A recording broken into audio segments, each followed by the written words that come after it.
Yes, Aarna. So you can start with the circuit board and then go to the coding part. Yes. So what I did is I put the LED into this and I connected the wires. Mm-hmm. I put the positive wire into 9 Okay. and so I put this over here. Mm-hmm. And obviously I put the negative wire into the LED. I put the pinhole as 9 and then I did it for 500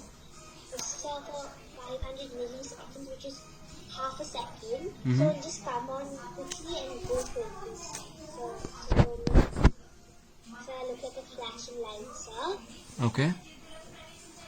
So it. And then I changed. And because the pinhole was 9, I changed that to 9.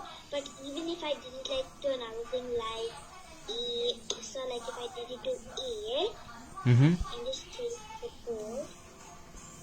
So this is the pin you have changed to 8. Yes. And can you also show me the delay for 5 seconds glow and off for 2 seconds? Yes. So this is for pin 8. 5,000 milliseconds, which is 5 seconds. And so how many seconds? I wanted 3 seconds. So and 3,000 milliseconds, which was 3 seconds. I upload it. Yes, I now it's done. So it comes from. Can you keep it on the table itself, Aarna? Yeah, 5 seconds it glows and off for 3 seconds. Perfect. Okay, good job, Aarna.